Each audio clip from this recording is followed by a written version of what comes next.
তো আমার স্কুলের চেয়ে অনেক ভালো পড়াচ্ছেন আপনারা, এত কম সুযোগ সুবিধা থাকা সত্ত্বেও।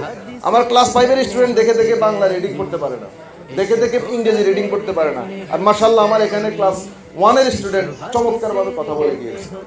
এত কম বেতন, এত মানে জায়গার সংকুলান হচ্ছে না, তারপরে খেলার মাঠ নাই, অনেক ধরনের সীমাবদ্ধতার মধ্যেও আপনাদের যে আন্তরিকতা, যে ভালোবাসা এবং আমাদের সন্তানদের শিশুদের যে স্বতঃস্ফূর্ত, তাদের চেহারার দিকে দেখলেই বোঝা যাচ্ছে যে মোটামুটি সবাই হ্যাপি, এবং মায়েরা বাবারা সবাই মিলে এই যে একটা টিম ওয়ার্ক, এটা আমার কাছে খুব ভালো লাগছে।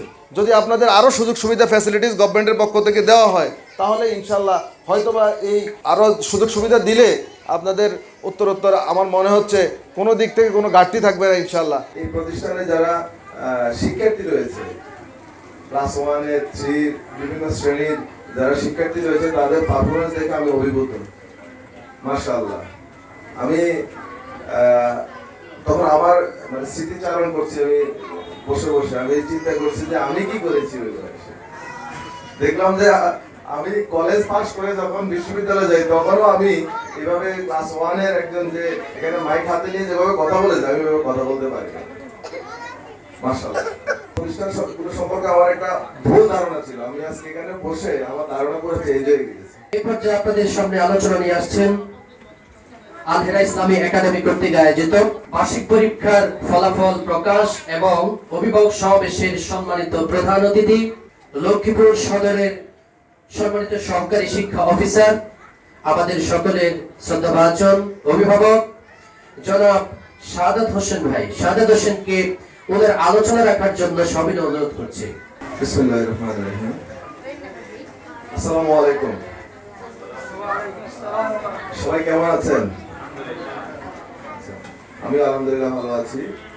আজকের আল হেরা ইসলামী একাডেমি কর্তৃক আয়োজিত পুরস্কার বিতরণী এবং অভিভাবক সমাবেশ, বার্ষিক পরীক্ষার ফলাফল প্রকাশ অভিভাবক সমাবেশ অনুষ্ঠানে আমাকে প্রধান অতিথি করা হয়েছে। আমি অবাক হয়ে গেলাম যে আমার মতো একটা ক্ষুদ্র মানুষকে এখানে প্রধান অতিথি হিসেবে সম্মানিত করা হচ্ছে।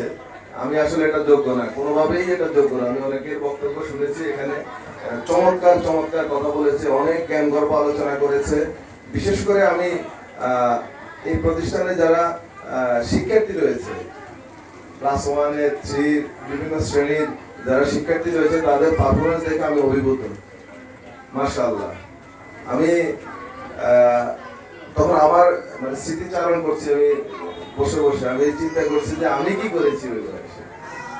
দেখলাম যে আমি কলেজ পাস করে যখন বিশ্ববিদ্যালয়ে যাই, তখনও আমি এভাবে ক্লাস 1-এর একজন যে এখানে মাইক হাতে নিয়ে যেভাবে কথা বলে যায়, আমি এভাবে কথা বলতে পারি না, মাশাআল্লাহ। আমি নুরানি সম্পর্কে আমার একটা মানে প্রতিষ্ঠানগুলো সম্পর্কে আমার একটা ভুল ধারণা ছিল, আমি আজকে এখানে বসে আমার ধারণা করে চেঞ্জ হয়ে গেছে। আমি লক্ষ্মীপুর সদরে চাকরি করি, এর আগে 2টা উপজেলায় চাকরি করেছি, শিক্ষা নিয়ে কাজ করি।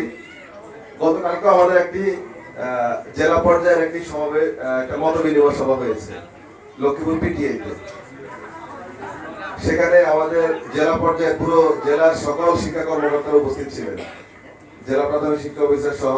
সেখানে টিএবির যিনি জেলার দায়িত্বে আছে তিনিও উপস্থিত ছিলেন, অনেক স্টেক হোল্ডাররা উপস্থিত ছিলেন, আমাদের শিক্ষকরা উপস্থিত ছিলেন, প্রধান শিক্ষক। আমরা প্রাথমিক নিয়ে কাজ করি, মানে এই লেভেলটা নিয়ে আমরা কাজ করি আসলে। সেখানে একটা বিষয় উঠে এসেছে যে আমাদের স্টুডেন্ট কমে যাচ্ছে, সরকারি প্রাথমিক বিদ্যালয়ে শিক্ষার্থী কমে যাচ্ছে। আমাদের লক্ষ্মীপুর সদর উপজেলা হচ্ছে বাংলাদেশের 3য় সর্বোচ্চ বড় উপজেলা স্কুলের সংখ্যার দিক থেকে। 285টি সরকারি প্রাথমিক বিদ্যালয় লক্ষ্মীপুর সদর উপজেলায়, মানে বাংলাদেশের 3য় সর্বোচ্চ বড় উপজেলা। সেখানে 2023 সালে স্টুডেন্ট ছিল 90,000, ক্লাস 1 থেকে ক্লাস 5 পর্যন্ত। তো সেই বা প্রাক প্রাথমিক থেকে সেই স্টুডেন্ট পরের বছরে 6,000 কমে গিয়েছে। তো কমে যাওয়ার কারণটা কি, এটা অনুসন্ধানের জন্য কালকে আলোচনা সভা হয়েছে, গতকালকে মত বিনিময় সভা। সকাল থেকে একেবারে দুপুর 1টা পর্যন্ত হয়েছে, অনেকে অনেক বক্তব্য রেখেছে।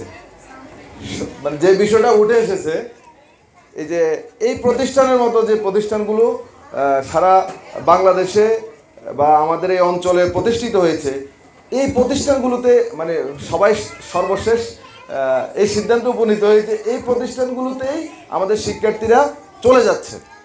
চলে যাওয়ার কারণেই আমার ওই 6000 স্টুডেন্ট কমে গেছে। আসলে জোরে পড়া না, অনেকে ভেবেছিল যে এটা জোরে পড়া কিনা, মানে কেন এই স্টুডেন্টরা কোথায় যাচ্ছে, আমার 6000 স্টুডেন্ট কোথায় গেল, 90000 থেকে 6000 স্টুডেন্ট কোথায় গেল, এটা নিয়ে অনেক আলোচনা হলো। পরে বোঝা গেল যে এই স্টুডেন্টরা এখানেই এই ধরনের প্রতিষ্ঠানগুলোতে গিয়েছে। সর্বশেষ আমরা যে সুপারিশটা দিয়েছি সেই সুপারিশের আলোকে জেলা পর্যায় থেকে আমাদের ঢাকায় মন্ত্রণালয়ে পাঠানো হবে যে কেন এই স্টুডেন্টগুলো চলে গেলো এবং এক্ষেত্রে আমাদের করণীয় কী। তিনটা করণীয় আমরা নির্ধারণ করেছি, যদিও ডিসক্লোজ করা ঠিক না। যেমন আমাদের সরকারি প্রাথমিক বিদ্যালয়গুলোতে ধর্মীয় শিক্ষক নিয়োগ দিতে হবে। আমি যখন ছোট ছিলাম, আমি স্মৃতিচারণ করছিলাম যে নিজে নিজে মুক্তবে পড়েছি। আমার আব্বা যেহেতু সরকারি চাকরি করতেন, আমি তখন লক্ষ্মীপুর সদরে থাকতাম। আমার এখনও মনে আছে, একটু আগে ওই যে একটা স্টুডেন্টের কথা বলা হয়েছে না, সে এই বয়সে থাকার কথা হচ্ছে স্কুলে ভর্তি হওয়ার কথা না, কিন্তু সে ক্লাস 3-তে উঠে যাবে। আমি কিন্তু 4.5 বছর বয়সে মনে ভর্তি হয়েছি। আমিও কিন্তু ওর মতোই, আমাকে বিভিন্ন ক্লাসে 2 বছর রাখার চেষ্টা করা হয়েছে, কিন্তু আমি কখনো থাকি নাই। আমি 10 বছরের মধ্যেই আল্লাহর রহমতে কোরআন শরীফ মানে সাবলীলভাবে কিন্তু আমি পড়তে পারি। এবং সেটা আমি কিভাবে পেরেছি, সেটা কিন্তু স্কুলে পড়ার কারণে পারি নাই। সেটা হচ্ছে এক মসজিদের বারান্দায় যে মক্তব হতো, সেখানে সকালবেলায় গিয়ে আমরা কিন্তু ওখানে পড়তাম। তবে সেই পড়ার ভিতরে কিছু কিছু জায়গায় সমস্যা ছিল, আমি এখন বুঝতে পারছি। যেমন একটু আগে উনি ওই যে প্রদর্শনীটা দেখালেন, উনি বাংলায় প্রশ্ন করছে, সে আরবিতে উত্তর দিচ্ছে। আমরা পড়ে যাচ্ছি, কোরআন শরীফ পড়ে যাচ্ছি, থরলি পড়ে যাচ্ছি। কোরআন শরীফ হচ্ছে একটা মানুষের পূর্ণাঙ্গ জীবন বিধান। এই কোরআন শরীফে বলা আছে আমার জীবনটা আমি কিভাবে চালাবো, আমার জন্ম থেকে মৃত্যু পর্যন্ত আমি কিভাবে চলবো। তো সেই পড়া জানাটা আমি যদি আরবিতে জানি, আমার মাতৃভাষা তো আরবি না, আমি তো বুঝতে পারবো না। আমার সে আরবিকে বাংলাতে ট্রান্সলেট করে আমাকে বুঝতে হবে যে আমাকে কি বলা হয়েছে, কি নির্দেশনা দেওয়া হয়েছে। তো আমার এটা দেখেও ভালো লেগেছে সর্বশেষ যে প্রদর্শনীটা, যে তারা আরবিকে ট্রান্সলেট করে বাংলাতে মানে কি বলা হচ্ছে, তাকে কি করতে বলা হচ্ছে, কি করতে নিষেধ করা হচ্ছে, এই বিষয়গুলো এখানে উঠে আসছে। এবং ইংরেজিতে আবার দেখলাম কয়েকজন চমৎকারভাবে বলেছে। তার মানে এখানে সব ধরনের পড়াশোনা হচ্ছে, বাংলা ইংরেজি। আমি আগে ভাবতাম এখানে শুধু মনে হয় আরবি পড়ানো হয়, আর কিছু পড়ানো হয় না। তো এখন দেখলাম যে আলহামদুলিল্লাহ এখানে আমি মানে এক বাক্যে আমি অভিভূত দেখে। কখনো আসলে যাওয়ার সুযোগ হয় নাই, বা এই ধরনের এবার বসে ইয়ে করার সুযোগ হয় নাই। তো আমি আজকে যদি না আসতাম অনেক কিছু মিস করতাম আমি আসলে। আমি জানি না গণিতের কি অবস্থা, গণিত, কারণ আমি গণিতের উপর সবচেয়ে বেশি জোর দেই। গণিতটা কেন জোর দেই, একটা মানুষ যদি কোনো রকম সে হিসাব নিকাশটা করতে পারে, যোগ বিয়োগ গুণ ভাগ, এই হিসাব নিকাশগুলো করতে পারে, আর বাংলা আমাদের মাতৃভাষা, বাংলা সে অটোমেটিক বলবে। আরবিটা জানে, কারণ এটা না জানলে সে তার দুনিয়া আখেরাত দুইটাই যাবে, দুনিয়াও যাবে আখেরাতও যাবে। আরবিটা হচ্ছে আবার দুইটার জন্যই, দুনিয়ার জন্য এবং আখেরাতের জন্য। কিন্তু গণিতটা আবার জানতে হবে, বাংলা ইংরেজি না জানলেও গণিত জানতে হবে। কেন জানতে হবে? কারণ গণিত না জানলে সে হিসাব নিকাশ কিছুই করতে পারবে না। তার পুরো জীবনটা সে ইহকালে যে যতদিন বাঁচবে পৃথিবীতে, সে মানে বিভিন্ন জায়গায় সে প্রতিবন্ধকতার শিকার হবে। তাকে যে চাকরি করতে হবে বিষয়টা এরকম না, সে ব্যবসা করুক, যাই করুক না কেন, সে প্রবাসে থাকুক, তার হিসাব নিকাশটা জানতে হবে। এই জন্য আমি আশা করবো হয়তোবা বাংলা ইংরেজির যে পারফরমেন্স দেখলাম, আরবির যে পারফরমেন্স দেখলাম, আমার মনে হচ্ছে গণিতের পারফরমেন্সও ভালো হবে। আমি এখন যেহেতু আমার একটা পজিটিভ ধারণা তৈরি হয়েছে, ইনশাল্লাহ আমি এখন থেকে যাব, মাঝে মধ্যে আপনাদের খোঁজখবর নেব ইনশাল্লাহ। আর আমার বন্ধুর মেয়ে খুব চমৎকার উপস্থাপনা করলাম, খুব ভালো লেগেছে। আমি আমার মেয়েকে আরবি শিখাই এক জায়গায়, আবার সে তার মায়ের সাথে স্কুলে পড়ে। তো যাই হোক, আমার বাসার নিচে চমৎকার একটা প্রতিষ্ঠান আছে, এটা আমি আজকে এখানে না আসলে জানতাম না। আর মায়েদের প্রতি আমার একটা, এখানে মায়েরা বেশিরভাগ মায়েরা উপস্থিত আছেন। আমাদের প্রাইমারি স্কুলগুলোতে মা সমাবেশ আলাদাভাবে হয়, এটা হয়তো আপনারা জানেন। মায়েদেরকে অনেক বেশি জোর দেওয়া হয়।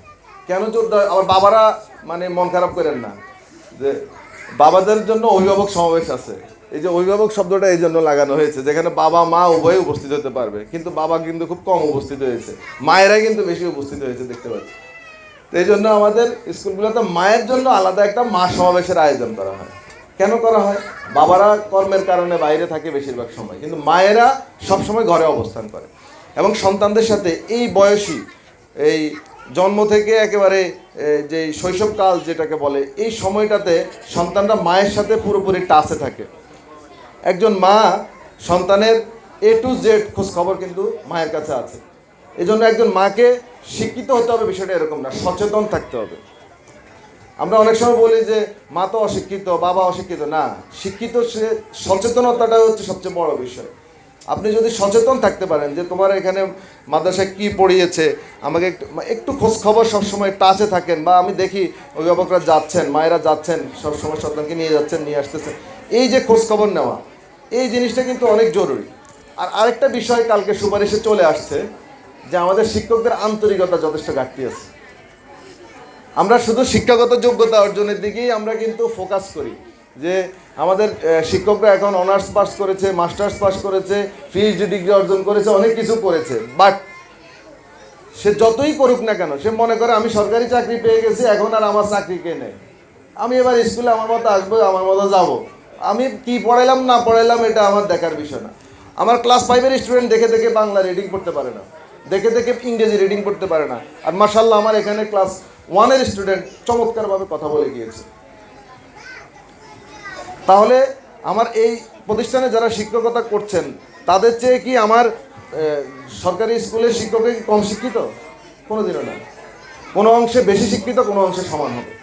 তাহলে সমস্যাটা কোন জায়গায়? এটাও কালকে আলোচনায় উঠে এসেছে যে আমাদের শিক্ষকদের আন্তরিকতা যথেষ্ট ঘাটতি রয়েছে। তারা নিজের সন্তান মনে করে আমাদের শিশুদেরকে কিন্তু পড়াচ্ছে না। এই যে বিষয়গুলো, এই বিষয়গুলো আসছে। এবং সর্বশেষ মানে কেউ একজন নুরানির এগেনস্টে বলার চেষ্টা করেছিল, পরে বলছে যে না, আমাদের অভিভাবকরা যথেষ্ট সচেতন, এখন আগের মতো এত অসচেতন না, তারা বুঝে শুনেই স্টুডেন্টকে নুরানিতে দিয়েছে, নিশ্চয়ই এখানে ভালো কিছু হচ্ছে। আমি খুব আগ্রহ নিয়ে নিতে আজকে এসেছি এবং এসে দেখলাম যে না, আমার পুরো ধারণা চেঞ্জ হয়ে গিয়েছে, কারণ গতকালকে এটা নিয়ে দীর্ঘক্ষণ আলোচনা হয়েছে। তো আমার স্কুলের চেয়ে অনেক ভালো পড়াচ্ছেন আপনারা, আমার সরকারি স্কুলের চেয়ে অনেক ভালো পড়াচ্ছেন, এত কম সুযোগ সুবিধা থাকা সত্ত্বেও, এত কম বেতন, এত মানে জায়গার সংকুলন হচ্ছে না, তারপরে খেলার মাঠ নাই, অনেক ধরনের সীমাবদ্ধতার মধ্যেও আপনাদের যে আন্তরিকতা, যে ভালোবাসা, এবং আমাদের সন্তানদের, শিশুদের যে স্বতঃস্ফূর্ত, তাদের চেহারার দিকে দেখলেই বোঝা যাচ্ছে যে মোটামুটি সবাই হ্যাপি, এবং মায়েরা বাবারা সবাই মিলে এই যে একটা টিম ওয়ার্ক, এটা আমার কাছে খুব ভালো লাগছে। যদি আপনাদের আরও সুযোগ সুবিধা ফ্যাসিলিটিস গভর্নমেন্টের পক্ষ থেকে দেওয়া হয়, তাহলে ইনশাল্লাহ হয়তোবা এই মানে আরও সুযোগ সুবিধা দিলে আপনাদের উত্তরোত্তর আমার মনে হচ্ছে কোনো দিক থেকে কোনো ঘাটতি থাকবে না ইনশাল্লাহ। এবং ওই যে শিক্ষা ব্যবস্থার একটা কথা বলা হয়েছে যে অবশ্যই আমাদের একটাই শিক্ষা ব্যবস্থা হওয়া উচিত, আমাদের একাধিক, ওখানে কি ঘাটতি আছে এখানে কি আছে, দুইটাকে সমন্বয় করে আমাদেরকে সারা বাংলাদেশের প্রাথমিক শিক্ষা, কারণ এটা তো প্রাথমিক শিক্ষা, তাই না, প্রাথমিক শিক্ষা বলেন, মাধ্যমিক শিক্ষা, সকল শিক্ষা ব্যবস্থাটাকে একটা লাইনে নিয়ে আসতে হবে।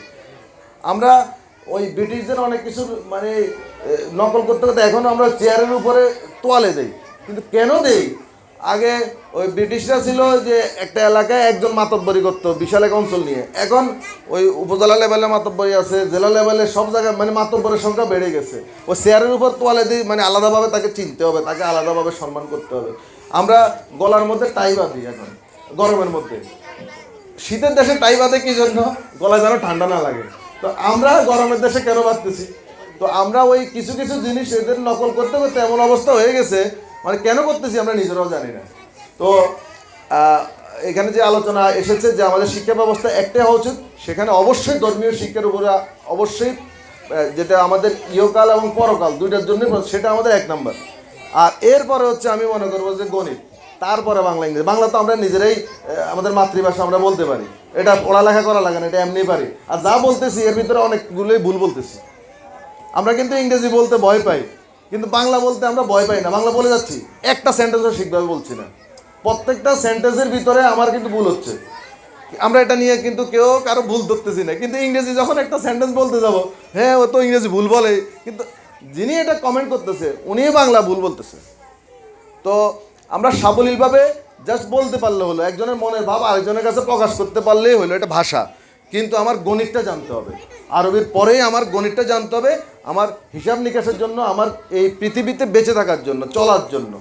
তো যাই হোক, আমি আলহেরা একাডেমির উত্তরোত্তর সফলতা কামনা করে এবং আমাকে, আমার মতো একজন ক্ষুদ্র মানুষকে এখানে দাওয়াত করার জন্য, সম্মানিত করার জন্য আমি প্রতিষ্ঠানের প্রধান জহির ভাই সহ যারা রয়েছেন সকলকে অন্তঃস্থল থেকে ধন্যবাদ জানাই। এবং ইনশাল্লাহ আমার দিক থেকে যদি কোনো সহযোগিতা কখনো প্রয়োজন হয়, আমি ইনশাল্লাহ আমার সর্বোচ্চ সহযোগিতা করব। এবং আমি আবারও ধন্যবাদ জানাই যে আমার যে এতদিনের চিন্তা যেটা ছিল সেটার পরিবর্তন নিয়ে আসার জন্য, এবং আজকের অনুষ্ঠানে উপস্থিত না থাকতে পারলে আমার সেটা হতো না। তো আমি ভবিষ্যতে ইনশাল্লাহ আমার যে নতুন উদ্যমে আমি ইনশাল্লাহ কাজ করব। এই প্রতিষ্ঠান সম্পর্কে আমার যে ধারণা ছিল এটা অবশ্যই পরিবর্তন হয়েছে। আশা করব অন্যান্য প্রতিষ্ঠানগুলো হয়তোবা এই প্রতিষ্ঠানের মতোই চলে কিনা আমি জানি না, তো হয়তোবা চলবে। এক প্রতিষ্ঠান যেভাবে চলে অন্য একই ধাঁচের প্রতিষ্ঠানগুলোতে একইভাবে চলার কথা। তো ইনশাল্লাহ আপনাদের জন্য, সকলের জন্য শুভকামনা। অভিভাবকরা দীর্ঘক্ষণ বসে অপেক্ষা করছেন, শিক্ষার্থীরা এত সুশৃঙ্খলভাবে বসে আছে। আমার প্রাথমিক বিদ্যালয়ের শিক্ষার্থী হলে এতক্ষণ এত সুশৃঙ্খলভাবে বসে থাকতো না। তো শৃঙ্খল বিষয়গুলো, নৈতিকতা, শুদ্ধাচারের পাশাপাশি এই বিষয়গুলো আপনারা শেখাচ্ছেন। এই জন্য আবারও সকলকে ধন্যবাদ জানিয়ে আমি আমার কথা শেষ করছি। আসসালামু আলাইকুম রহমতুল্লাহি ওয়া বারাকাতুহু। মেধা বিকশিত করে জানি আলহেরা ইসলামী একাডেমি, আলহেরা ইসলামী একাডেমি।